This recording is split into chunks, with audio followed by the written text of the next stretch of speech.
안녕하세요. 박진영의 마키아벨리 시작하겠습니다. 오늘은 최근에 윤석열 정부와 제대로 맞짱을 뜨고 계시는 몇 안 되는 분입니다. 송영길 민주당 전 대표님 모셨습니다. 안녕하세요. 네, 안녕하십니까? 네. 맞짱 뜨고 계신데 힘드는 거 없으시죠? 왜 힘이 안 들겠어요? 그런데 많은 국민들께서 지지와 격려를 보내주고 있습니다. 네. 거리에 나가보면 다 힘내라고 격려해 준 분들이 많아서 네. 버틸 수가 있습니다. 그래도 그 여당 대표를 하셨는데 지금 거리에 투사가 되신 것처럼 보이거든요. 네. 참 이 상황의 변화라는 것이 결국은 시대의 변화가 너무 반대로 돌아가서 그런 건가요? 아니 평소에도 우리 국회의원들이 여의도에 갇혀 있지 말고 대중 속으로 들어가야 된다고 생각합니다. 아, 그렇습니까? 오히려 제가 요즘에 반성이 많이 됩니다. 네. 내가 그동안 5선 국회의원 당대표 하면서 내가 민심과 유리된 부분이 많았구나. 네. 라는 반성을 하게 됩니다. 아, 진정으로 이제 민중의 지도자가 되신 것 같은 그런 느낌이 듭니다. 저희가 오늘 그 다룰 주제는요, 통일 외교안보 분야인데요. 윤석열 대통령이 나토 정상회담을 갔다 오고 현재 전쟁 중인 우크라이나도 방문했습니다.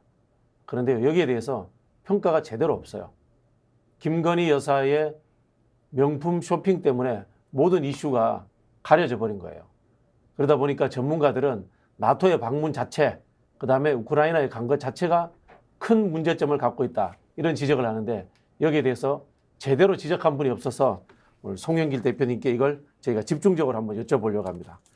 나토 정상회의에 윤석열 대통령이 참석한 건 잘한 건가요? 잘한 거라기보다는 저는 나토에 참석해야 될 이유가 별로 우리한테는 없어요, 사실. 네. 나토라는 것은 말 그대로 북대서양 조약기구.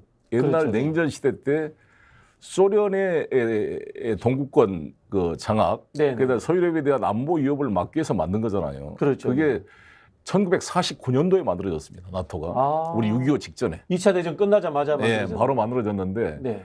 6.25 때 이것이 군사적 동맹 성격으로 강화됐죠. 느슨했던 것이. 네. 그러니까 6.25가 나토를 군사 동맹으로 강화시키는 결정적 계기가 되었습니다. 그런데 이에 맞서서 이제 소련이 바르샤바 조약기구를 만들었잖아요. 바르샤바 조약기구 이제 폴란드, 체코, 그렇습니다. 동독 등 모아서 동구 사회주의권을 중심으로. 네. 근데 소련이 붕괴됐잖아요. 이제 91년도에. 네. 붕괴됐으면 사실상 나토의 존재 의미가 사라진 건데 네. 계속 나토를 확대 강화해서 구동구권, 바르샤바 조약기구에 속해 있던 동권을 전부 흡수했잖아요, 이제. 그러네요. 폴란드가 바르샤바 조약기구인데 나토에 가입했고. 폴란드, 헝가리, 체코, 슬로바키아, 이제 뭐 스웨덴, 뭐 핀란드까지 지금 이제 스웨덴 뭐는 논란이 되고 있습니다만 지금 우크라이나까지 이제 들어오겠다 그러면 러시아는 완충지대가 완전히 없어지게 되는 거죠. 네. 그래서 지금 우크라이나 전쟁을 러시아가 침략은 물론 잘못했죠. 저도 그걸 공개적으로 비판했습니다만 많은 서구의 진보적 학자들, 노암 촘스키를 비롯해서 제프리 sak스라든지 모시마이어 이런 학자들은 이러한 전쟁이 2014년도에 아까 21년도에 발생한 게 아니라 실제로는 그 전에 2014년도부터 이미 시작된 거다 이렇게 봅니다. 그럼 이 전쟁의 본질이 단순히 러시아와 우크라이나의 영토 분쟁의 차원이 넘어서서 구동구권과 그다음에 이 서방 세계의 새로운 갈등이 만들어졌다 이렇게 보시는 건가요? 그걸 이제 그레이트 게임이라고 그러는데요. 인도를 비롯해서 영국이 러시아의 남하 정책을 막기 위해서 크림반도부터 시작해서 인도, 아프가니스탄 그리고 우리 한국까지 한반도까지 저 검은도를 영국이 점령했잖아요. 1800년대 말에서 1900년대 초까지 러시아가 용암포를 점령하고 그런 그레이트 게임이 전 세계적으로 일어났던 것과 마찬가지로 새로운 그레이트 게임이다 이런 평가를 하는 거죠.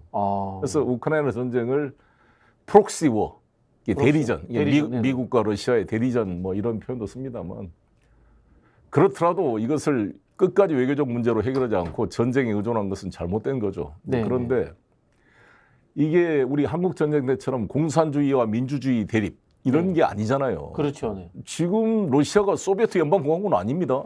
그러니까 한국에서 러시아가 자본주의 국가라는 것을 자꾸 잊어버리더라고요. 그렇죠. 아시다시피 이 소련 공산당을 무너뜨리고 엘친이 공산당의 쿠데타에 맞서 탱크 앞에 서가지고 싸워서 만든 게 지금 러시아 지금 민주공화국이잖아요. 그렇죠. 물론 지금 푸틴의 그런 권위적 독재 체제가 비판을 받고 있지만 헌법상으로 공산당 독재국가가 아닙니다. 예.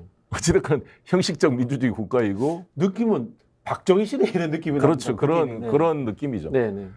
그래서 이제 문제는 우리 대한민국 대통령은 대한민국이 제우선 아닙니까? 대한민국 그렇죠. 안보가?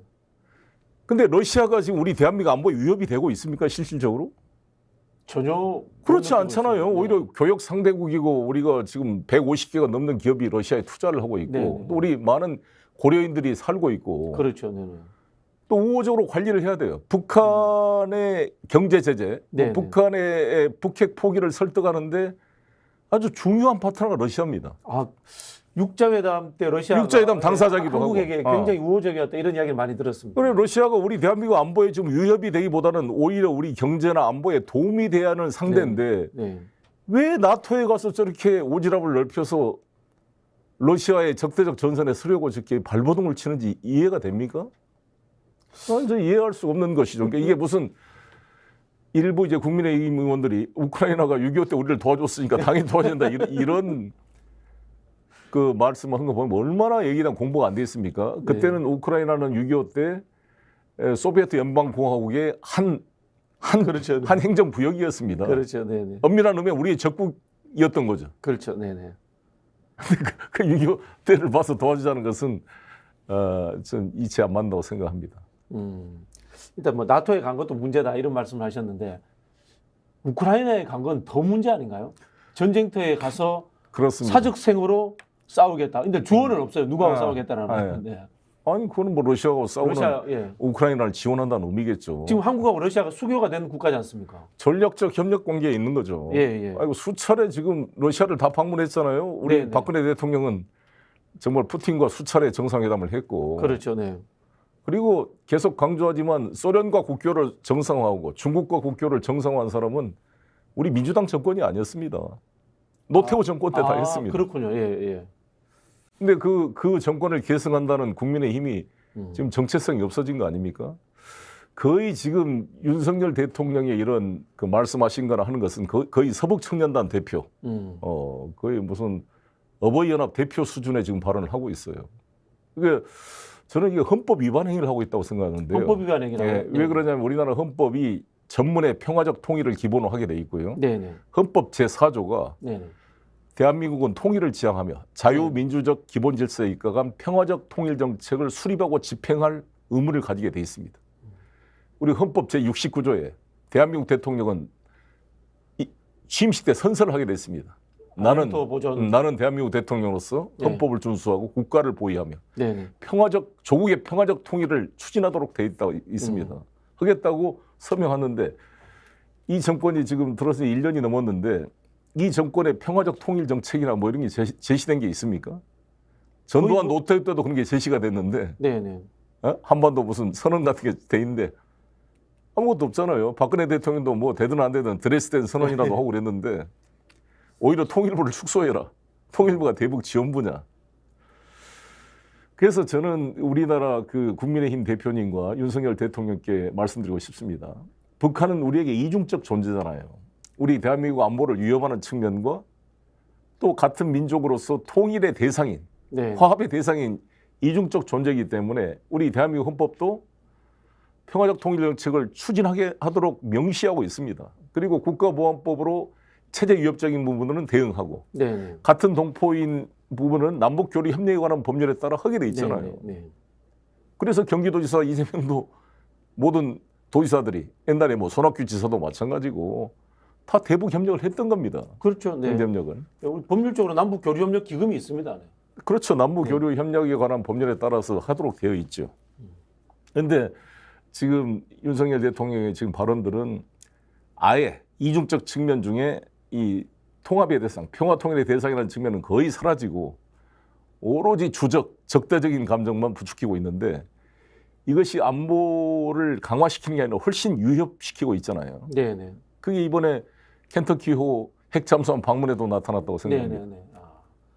지금 켄터키함 이야기는 조금 이따가 좀 이따가 조금 이따 하겠습니다. 그래서 나토 지금 미국이 생각하는 것은 동북아에 소 나토를 만들겠다는 거거든요. 그렇잖아요. 그래서 쿼드도 마찬가지고 지금 오스트레일리아, 필리핀, 타이완, 일본, 한국 이걸 다 묶어가지고 이 중국을 힘을 막기 위한 이게 소련의 팽창을 막기 위해서 나토가 있었다면 네네. 중국의 힘을 막기 위한 소나토를 여기다가 동북아에다 만들어 보겠다는 게 지금 미국의 전략입니다. 그것도 어떻게 보면 집단 안보 체제. 집단 안보 체제를 만들겠다는 거죠. 개별 국가 간에는 상호 방위 조약이 되는 거 아닙니까? 그렇습니다. 그래서 일본하고 우리하고 동맹을 맺어야 되네요. 그래서 그거를 계속 유도하는 게 미국의 일반된 지금 목표죠. 그러니까 미국은 지금도 오염수 뭐 방류하게 만들고 네네. 계속 일본과 한일 관계 역사 문제를 무시하고 이걸 화해시키려고 했던 게 미국의 그동안 일관된 네네. 정책이었습니다. 그런데 우리 대한민국은 보수 진보를 넘어서 독도 문제도 있고 뭐 위안부 문제, 징용공 문제, 지금 오염수 문제까지 현안 문제가 있기 때문에 쉽게 해결이 되지 않고 계속 부딪혀 있었던 건데 네네. 윤석열 대통령이 와서 아무 조건 없이 그냥 일본에 그냥 투항적인 외교를 함으로써 하니까 네네. 미국이 얼마나 이쁘겠어요. 미국이 좋아서 지금 난리가 났어요. 제가 질문을 하나 드릴게요. 지금 미국이 이야기하는 동북아에서의 집단 안보 체제라는 것이 북한을 겨냥한 건 아니잖아요. 북한도 포함됐겠지만 중국, 러시아가 주된 목표다. 대상이라 봐야겠죠. 거기서 그 안보의 중심은 일본의 안보고 한국은 일본의 안보를 지키기 위한 수단적인 존재. 즉 그래서 GP 개념이라는 가이드 포스트 일종의 휘조선으로 말하면 그 민간 통제구역 같이 여기를 한반도를 군사화시켜서 일본의 안보를 지키는 최첨 전선이 되게 만들겠다는 게 기본 구상이죠. 그러니까 일본의 안보가 훨씬 미국한테는 더 중요하니까. 알겠습니다. 근데 이제 그렇다 손 치더라도 미국의 입장에서 동북아의 이제 블록 안보 체제를 만드는 것이 목표다 치더라도 윤석열 대통령이 나토까지 갈 필요는 없지 않습니까? 나토에 이 옵저버로 가서 이렇게 뭐 뉴스거리를 만들어내야 될 이유는 아무리 생각해도 없을 것 같거든요. 맞습니다. 그래서 나토에 가는 이유는 러시아가 우리 한반도에 위협이 되고 있기 때문에 공동의 위협인 대상인 러시아를 막기 위해서 우리가 품앗이로 나토에 가서 우크라이나를 도와주자. 이런 논리일 텐데 반대라는 위험이 된다. 그렇죠. 반대죠. 전혀 안 드는데요. 그렇죠. 러시아가 오히려 북한의 침략적 행동을 통제해주는. 우리한테 도움이 되는 존재. 안보적인 측면도 마찬가지고 경제적으로도 우리 시장이고 또 우리 원자재를 또 구입해야 되고 우리 식량 위기가 오게 되면 연해주 땅이 우리의 식량 창고가 될 수 있거든요. 우리가 지금 우리 대한민국 식량 자급률이 거의 한 40%가 40%가 무너지려고 그래요. 그렇습니까? 곡물 자급률은 20%가 무너져서 18%입니다. 저희는 쌀라마 도니까 그냥 아닙니다. 이게 편안하게 잘 사는 줄 알았는데 쌀만 그렇지. 우리가 식량 자급률이 40%, 그다음에 곡물 자급률이라는 것은 축산 사료들이 포함되면 더 떨어져서 18%까지 떨어져요. 우리가 먹고 있는 지금 돼지고기, 소고기 이거 전부 사료 수입해서 먹고 있는데 이거를 연해주를 개발하면요. 연해주에서 가장 거리도 가깝고 수많은 그 연해주 땅에 우리 까레스키들이 개척해뒀던 땅 아닙니까? 이걸 우리가 농업협력을 통해 여기서 축산하고 해서 우리 식량 안보를 지켜내야 되는 면도 있거든요. 에너지도 마찬가지고. 러시아는 우리한테 매우 중요한 파트너입니다. 대표님 러시아 고위층들하고도 좀 교분이 있으시죠? 그렇죠. 제가 푸틴도 수차례 만났고 러시아 서열 1위부터 10위까지를 제가 다 압니다. 그 러시아 이제 지도부들의 한국과 북한에 대한 인식, 그다음에 또 뭐 표현이 그렇습니다만은 심정적인 이 우호적인 정도 이런 부분은 좀 주관적으로 느끼시기 어떠신 것 같아요? 러시아는 우리한테 대단히 우호적이죠. 잘해보려고 그러는데 최근에 윤석열 대통령의 이런 일방적 행보에 너무 당혹해하고 있고 경고를 이미 보냈잖아요. 메드베데프 전 대통령이 이렇게 SNS를 통해 공개했습니다. 아니 우크라이나에다가 무기까지 제공할 의사를 지금 표시하고 있는데 그러면 러시아의 신무기가 북한에 전개되면 한국 사람들이 어떻게 생각할지 생각해 봤냐 이렇게 좀 우회적으로 비판을 했잖아요. 실제로 러시아는 그럴 의향이 없는 거죠. 북한의 무기 실제로 그렇죠. 아직 없는 건데 이게 강화되면 북한한테 이제 미사일이라든지 새로운 핵 관련 기술이나 그걸 제공할 수 있게 되고 특히 이제 북한의 노동력을 수입하기 시작할 거예요. 돈바스, 도네츠크 이쪽 그 지금 마리우폴 같은 데 가보면 지금 막 재건 사업이 한참 되고 있거든요. 이게 러시아가 우크라이나에서 빼온 동부 지역에 지금 재건 사업이 되고 있는데 북한 노동력이 최고로 이게 평가를 받습니다. 싸고 질이 좋은 노동력으로.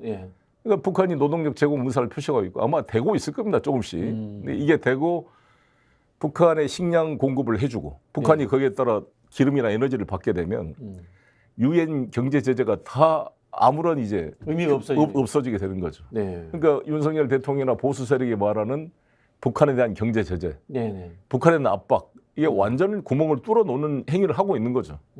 거기 가서 나토를 간다는 것은.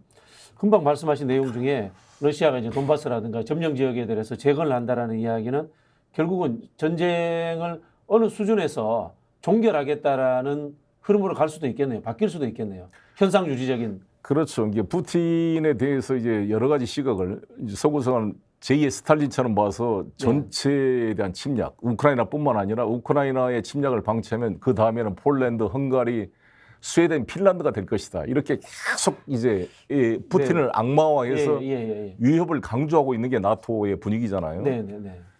그러나 이제 푸틴 쪽 입장을 해서 분석한 학자들, 서구의 진보적인 학자들, 아까 말한 대로 제가 제프리 삭스 같은 분들의 이야기가 일리가 있다고 보는데 우크라이나는 다른 나라하고 다르다는 거죠. 네. 우크라이나 키예프가 슬라브족의 어떤 성지잖아요. 고향이죠.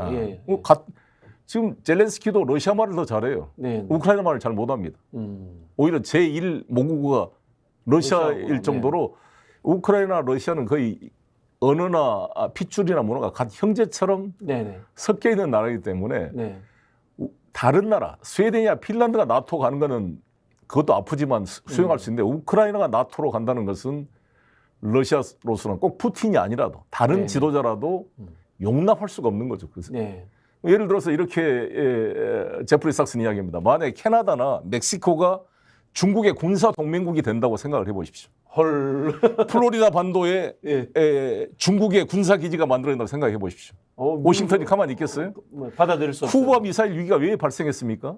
그렇죠. 후르시초프가 쿠바에 미사일 올라 그러니까 해상 봉쇄를 해서 거의 3차 세계대회 갈 뻔했잖아요. 역지사지를 해봐라.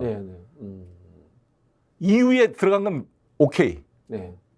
우크라이나가. 그런데 나토는 군사 동맹으로 들어가게 된다는 것은 이제 푸틴이 이런 경고를 했어요. 만약에 이제 우크라이나 들어가면 크림반도까지 들어간다는 것을 의미하는데 크림반도에 거기가 러시아 흑해 함대 그 사령부가 세바스토폴 항구에 있습니다. 그 옛날에 유명한 거 오데사. 오데사는 이쪽 우크라이나 쪽이고. 우크라이나 쪽입니까? 세바스토폴이 그 크리미아 반도 남단에 있는데 그거를 다 뺏기면 흑해 함대가 주둔할 곳이 없어져요. 그럼 아조프해로 들어가든지 들어가야 되는데 완전히 이 지중해로 나갈 수 있는 길목이 다 막히게 되는 거죠. 그 1차 대전 전에 크림 전쟁 때 맞습니다. 그 영국에 의해서 봉쇄되는 그 상황이네요. 그러니까 영화에 나왔던. 그러니까 꼭 푸틴이 아니라도 어떤 러시아의 지도자라도 이런 상황을 용납할 수가 없거든요.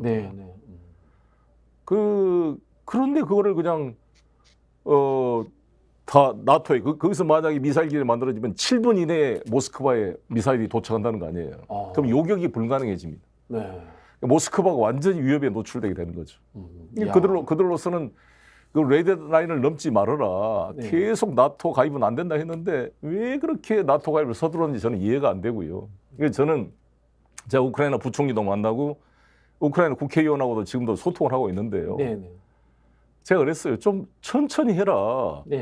우리 김대중 대통령께서 하신 말씀이 소가 갈 때 왼쪽 언덕에 풀도 뜯어먹고 오른쪽 언덕에 풀도 뜯어먹고 근데 그게 바로 우리 햇볕 정책이다. 4대 강국과 다 잘 지내는 거야.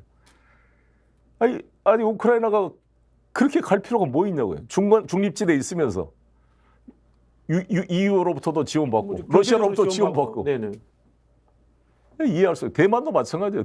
대만 정치인 만날 때마다 저도 왜 그렇게 독립을 하려고 난리냐. 중국과도 얻어먹고 일본어도 얻어먹고 그냥 지금 이 현상 상태를 유지하면 되는 거지. 경제를 발전시키고. 그래서 저는 그때 이재명 후보랑 그런 이야기를 했는데 만약 이재명 대통령이 당선되면 당선되자마자 나를 스페셜 엠보이 특사로 나를 임명해주면 내가 가서 젤렌스키도 만나고 푸틴도 만나서 이 중재안을 만들어 보겠다. 북방 외교를 전체적으로 재구성 한번 해보겠다. 왜냐하면 내가 양쪽 다 네트워크를 가지고 있었으니까. 정말 그게 아쉽더라고요.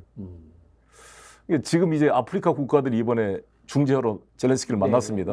시진핑도 지금 그 이야기를 하고 있는데 지금 이제 이 크리미아 반도 케르치 해협이라고 있습니다. 네. 이 러시아 본토와 크리미아 반도를 연결하는 그 다리를 푸틴이 만들었는데 여기를 우크라이나 공격을 했어요. 네. 정말 러시아로서는 용납될 수 없는 이제 공격이 네. 된 거니까 그에 대한 반대로 지금 오데사 항을 공격했거든요. 네. 오데사 항은 저쪽 유럽 쪽으로 좀 왼쪽에 있는 게 그 식량을 수출하는 항구입니다. 사일로가 다가 있고 그래서 브레드포 유럽이라고 그러잖아요. 이게 네. 유럽의 빵이다. 우크라이나가 엄청난 밀 곡창지이기 때문에 여기에서 생산된 식량, 비료하고 이런 밀들이 다 아프리카로 갑니다. 아프리카에 판매되는데 지금 식량 위기가 오거든. 식량값이 오르고. 아프리카 국가들이 제일 피해보네요. 그래서 아프리카 국가들이 중재하겠다고 왔어요. 젤렌스키도 네. 만나고 푸틴도 만나겠다.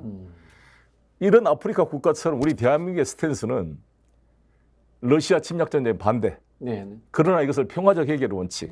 그래서 우리는 우크라이나의 민간 지원, 네. 뭐 에너지라든지 뭐 여러 가지 이런 건설 이런 거 지원하겠다. 너무 좋은 거죠. 지원하고 러시아의 관계는 중재하는 역할을 취해야 네. 우리가 러시아 시장도 잃지 않고 우크라이나하고도 관계를 유지하는 거잖아요. 이게 네. 지혜로운 외교고 당연히 대한민국 대통령이 이런 외교 노선을 취해야 될 그렇죠. 텐데 네. 아니 자기가 무슨 서북청년단 대표처럼 뭐 쇠파비 들고 제일 앞에 나가서 서겠다고 막 충성 맹세를 하고 있는 무슨 이런 외교를 해가지고 어쩔래 나중에 뒤에서 다 빠져버리고 가운데 혼자 쇠파비 들고 서 있다가 고립되면 어떨려 그럽니까? 그래서 제가 이제 좀 질문 드리고 싶은 거는 미국의 입장 변화도 있을 수가 있는가요? 당연히 있을 수밖에 없죠. 네네네. 왜 그러냐면 미국 입장에서는 일단 내년에 선거가 트럼프가 될 가능성이 있잖아요. 네. 지금 바이든과 트럼프의 연방 기소 저는 사법 리스크가 만약에 정리가 된다면 네. 아예 출마를 못하도록 네. 특별 조항이 있습니다. 그거 적용되지 않는 이상 저는 트럼프 이길 가능성이 높다고 봅니다. 네. 트럼프 이기면 완전히 바로 푸틴과 만나 자기가 24시간 안에 전쟁 끝내겠다고 호언하고 있습니다. 지금. 공식적으로 트럼프는 우크라이나 전쟁 종결을 공약으로 내걸겠네요. 그렇습니다. 네. 그리고 지금 플로리다 주지사 드센티스도 우크라이나 지원을 지금 반대하고 있습니다. 네. 우크라이나는 미국의 안보와 상관없다. 왜 개입하는가 이렇게 발언하고 있기 때문에 드센티스든 트럼프든 네. 내년 11월에 결정 납니다. 얼마 안 남았어요 이제. 미국 정권이 바뀌게 되면 완벽하게 타협 국면으로 넘어가게 될 겁니다. 네.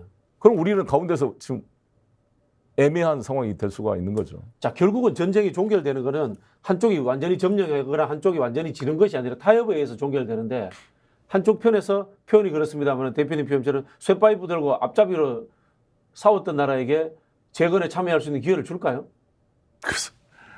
그러니까 그것도 어리석은 짓이고 우리 한국 전쟁과 비슷하게 돼요. 한국 전쟁도 3년 동안 우리가 싸웠잖아요. 그러다 곧 7월 27일이 다가옵니다만 휴전협정이 체결돼서 지금 휴전선이 만들어졌잖아요. 그때 이승만 대통령이 북진 통일을 주장했습니다. 자기는 휴전협정. 그래서 우리 이승만 대통령이 사인을 안 했잖아요. 그래서 대한민국이 지금도 휴전협정 당사자가 아닙니다. 지금 젤렌스키도 이승만 대통령과 비슷할 거예요. 심정은 이해가 됩니다. 젤렌스키가 이렇게 이야기하는 거죠. 지금 휴전하자 그러면 그럼 도네츠크, 돈바스, 크리미아 반도 다 뺏기고 거의 뭐 25% 자기 영토 25% 이상을 뺏겼는데 나는 수용 못하겠다. 다 토해내라. 지금 그러는 건데 미국의 군사 전략 전문가도 이거는 군사적으로 불가능하다는 거 아니에요. 지난 6월에 브래들리 장갑차부터 시작해서 막 수많은 탱크를 나토와 미국이 제공했잖아요. 그래가지고 6월 총공세를 했는데 지금 무슨 효과가 있습니까? 거의 그냥 스텔메이트, 그냥 완전히 진퇴양난의 상황에 빠져 있어요. 지금 6.25 때로 보면 이제 우리가 이제 1.4 후퇴 이후에 한 2년 가까이 계속 그렇죠. 중부 정선에서 소모전, 고지전. 소모전하고 있었지 않습니까? 그런 상황이네요. 여기도 그렇죠. 지금. 몇백 미터 앞에 가는데 수만 명이 죽고 있고 그래서 지금 우크라이나 인구가 한 3,600만 돼요. 그런데 이번에 한 40만 이상이 이미 사망했다는 거예요. 군사들이. 지금 우크라이나는 정말 젊은이들이 다 죽어나가고 국토가 다 황폐화됐잖아요. 젤렌스키가 애국심에 호소하고 있지만 이게 언제까지 유지되겠어요. 유능한 지도자는 전쟁을 막는 지도자지 전쟁을 해가지고 국토가 다 폐허되고 저거 재건 비용이 얼마나 들겠습니까. 그리고 지금 러시아 인구는 1억 4천만 명, 이 우크라이나 인구는 3,600만 명인데 이 소모전을 하게 되면 누가 이기겠습니까? 그렇죠. 뭐 국력이 센 나라가 이길 수밖에. 그렇다고 나토나 미국이 실제 자기 군인을 파견해 줄까요? 우크라이나에 파견 안 해줍니다. 그건 뭐 세계 대전인데. 그렇죠. 뭐 나토에 가입도 안 시켜주잖아요. 결국 나토 가입도 못하게 생겼어요. 네네. 이 분쟁 중인 상태에서는 나토에 가입할 수가 없습니다. 그러면 결국 우크라이나가 얻은 게 뭐예요? 나토에 들어가지도 못하고 전쟁만 나서 완전히 그냥 국토는 황폐화되고 젊은이들 다 죽어나가고. 네. 그러면서 계속 푸틴을 악마화시키고 애국심만 호소한다 그래서 이게 얼마나 유지되겠습니까? 긴 병에 효자가 없다고. 네네. 이렇게 긴 전쟁에 국민들이 죽어나가는데 언제까지 애국심 하면서 또 거기 우크라이나 정치가 부패돼 있어요. 네네. 지금 무기 빼돌려서 팔아먹었다는 보도도 나오고 있잖아요. 네, 맞습니다. 그래서 지금 우크라이나 정치는 대단히 부패돼 있어서 저 조사해 보면 심각한 문제가 있을 겁니다. 사실 젤렌스키가 이 전쟁 때문에 정권이 유지된 측면이 있다라는 평가도 있더라고요. 지금 대통령 선거도 안 하겠다는 거 아니에요 지금? 원래 대통령 선거 해야 됩니다. 네. 내년인가요? 올해인가? 자, 그럼 이런 그래서 우리 대한민국 대통령은 우선순위가 일본이 우선, 우크라이나가 우선이 아니잖아요. 그렇죠. 어느 나라 대통령입니까? 윤석열 대통령이. 네네. 대한민국 대통령 아니에요, 대한민국. 네. 아니, 수해 피해로 40명 이상이 지금 사망해 있고, 우리나라 해병대원, 그 시험관 수정하기로 겨우 얻은 금쪽 같은 20대 아들을, 해병대를, 이런 구명조끼도 없이 그냥 홍수바닥에 집어넣어서 죽게 만드는 이런 정부가 네. 어디 가서 우크라이나 지금 이야기를 하고 있냐고요, 진짜. 눈물이 납니다, 눈물이 나. 이 세계 지금 최저의 저출산 국가인데 그렇게 어렵게 태어난 아이들을 159명을 용산에서 죽게 만들고도 안행부장할 때 책임 하나 묻지 않고 용산구청장 다시 돌아다니고 있고 이번에 40명이 넘는 수해 피해가 발생했는데 도지사들, 장관들 다 희희낙낙 더 뭐 내가 가도 별일 없었을 것이라는 두 번 피해자들의 억장을 무너뜨리게 말이나 하고 있습니다. 그러게요.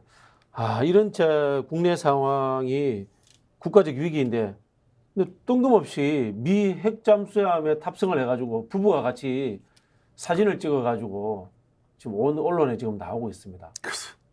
아니 김건희 여사는 왜 따라다닙니까? 김건희 여사께서는 지난 대통령 선거 때 자기 허위 경력, 학력 위조에 대해서 눈물을 보이면서 사과를 했습니다. 앞으로 대통령이 되더라도 자기는 영부인 활동을 하지 않고 조용히 겠다고 했지 않습니까?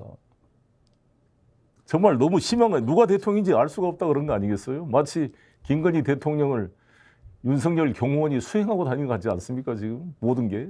왜 그러신가요? 명품도 왜 가? 명품관을 쇼핑해서 뭐 이용 국회의원이 문화탐방 일환이라고 그걸 뭐 변론했다는데 이용 국회의원님 뭐 비서가 아니잖아요. 국민이 뽑은 국회의원 헌법기관입니다.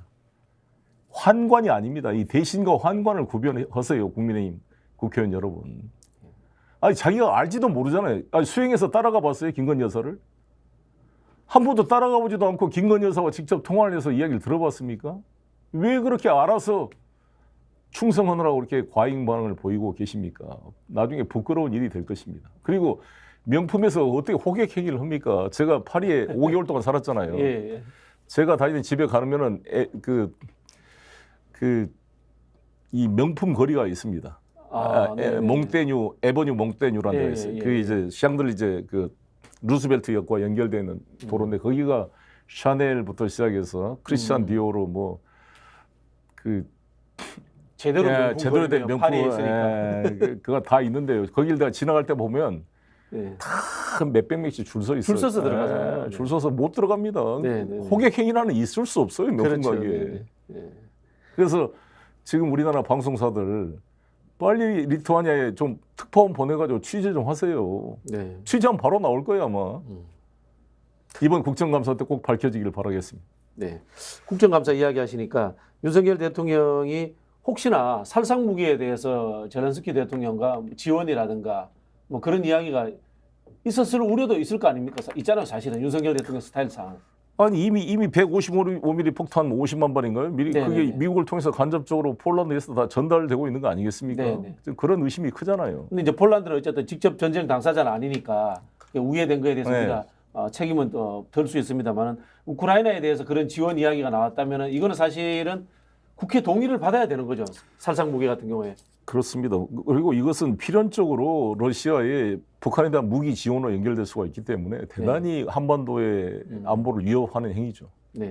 대통령으로서는 정말 안 될 행동이에요. 경거망동한 행동이라고 봐야죠. 네.